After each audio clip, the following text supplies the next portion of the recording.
J'ai démarré médecine pour faire de la recherche fondamentale. J'avais envie de participer au grand mur de la connaissance et je ne m'imaginais pas du tout gérer des patients en face à face. J'ai fait du labo, jeune étudiant, 1 an, et j'ai réalisé que c'était pas du tout ça que je voulais être en contact avec du dur. Et puis très très vite, je me suis aperçu que ce qui m'intéressait, c'était la chirurgie, parce que vous avez un rapport très tactile à l'efficacité.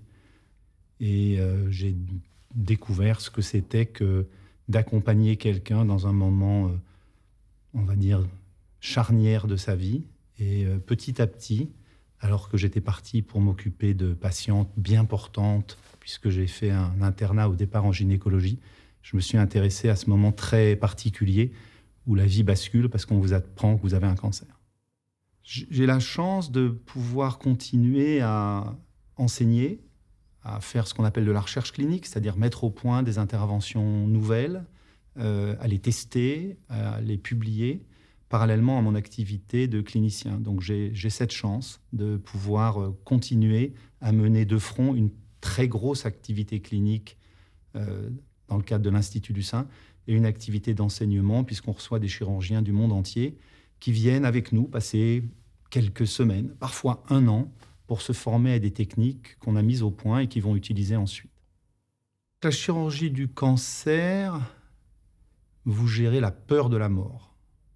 Et même si le cancer est petit, la peur peut être immense. Donc il y a ce rapport permanent à la peur.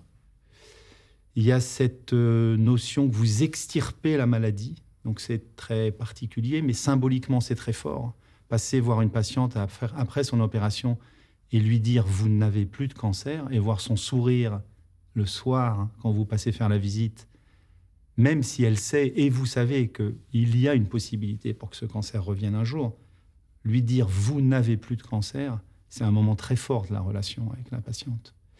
Si on parle spécifiquement du geste chirurgical, pendant très longtemps, le chirurgien parlait de l'ablation, que ce soit l'ablation de la tumeur en gardant le sein, ou l'ablation des ganglions, ou l'ablation du sein. Et en fait, ce qu'on a mis en place, et encore une fois, je pense que là-dessus, on a fait partie des équipes innovantes mondialement, c'est que la consultation du geste chirurgical, c'est une consultation bicéphale. Moi, je suis cancérologue et je suis plasticien. On en a formé des centaines dans le monde, mais à l'époque, il n'y en avait pas. Et donc, dans ma consultation, j'ai ma première casquette, je suis cancérologue. Et pendant 1 demi-heure, je vais parler de la chirurgie du cancer, des traitements du cancer. Et puis, en matière de chirurgie, ça a des conséquences. Et là, je vais enlever ma première casquette, je vais mettre ma deuxième casquette, et je vais dire, voilà ce qu'on va faire maintenant sur le plan des séquelles. Voilà comment on va réparer votre sein. Voilà comment on va éviter de l'enlever. Et ça, je pense que c'est ce qu'on a appelé la chirurgie oncoplastique. Alors maintenant, ça s'applique à toutes les réparations, quelles qu'elles soient.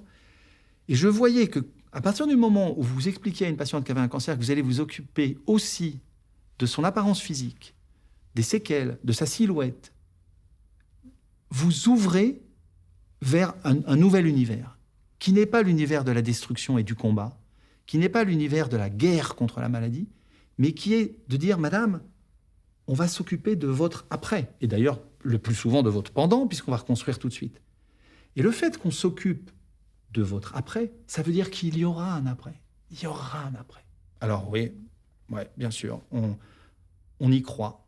Et on y croit d'autant plus que sur les petites tumeurs dépistées tôt, vous allez guérir, juste par la chirurgie, 90% des femmes. Alors, n'importe quel crétin pourrait enlever une tumeur du sein. Donc, c'est pas vous, c'est l'acte chirurgical. Il n'empêche que c'est un moment fort. Hein. Moi, le jour où je fais mon cancer, je vais rêver qu'on puisse me l'enlever. Hein. Parce que je sais que c'est la meilleure chance qu'on peut donner à quelqu'un que d'enlever une tumeur solide. Au début, entre 30 et 40 ans, j'étais obsédé par la technique. Pourquoi j'ai publié, pourquoi je fais de la recherche? Parce que mon obsession, c'était la technique chirurgicale. C'est de l'améliorer, c'était de réduire les séquelles, c'était que les gens aillent bien, c'était que les gens sourient au premier pansement. Vous avez enlevé un sein, il n'y a plus de sein, vous l'avez reconstruit, vous enlevez le pansement le lendemain matin, la patiente sourit. Pah. Mais ça, c'est un shoot, c'est une drogue. C'est pas l'adrénaline. c'est une drogue très différente, qui est la drogue d'avoir l'impression d'être utile. Quand vous avez une femme qui s'est tapée une ablation de ses 2 seins, 9 mois de chimiothérapie, et puis qui vient vous voir 3 ans après avec son bébé, vous vous dites, on a bien fait d'être là. Hein.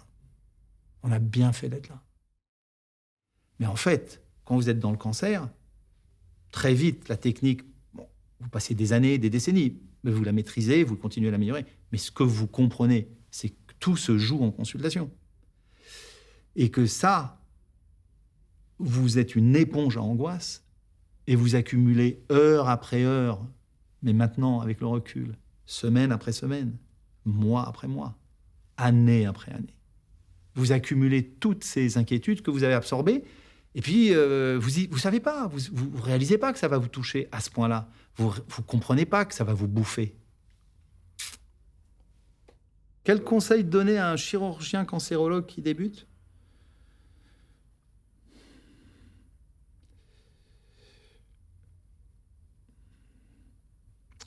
Je lui dirais, c'est dur, c'est fort, ça va te bouffer une partie de ta vie, et tu vas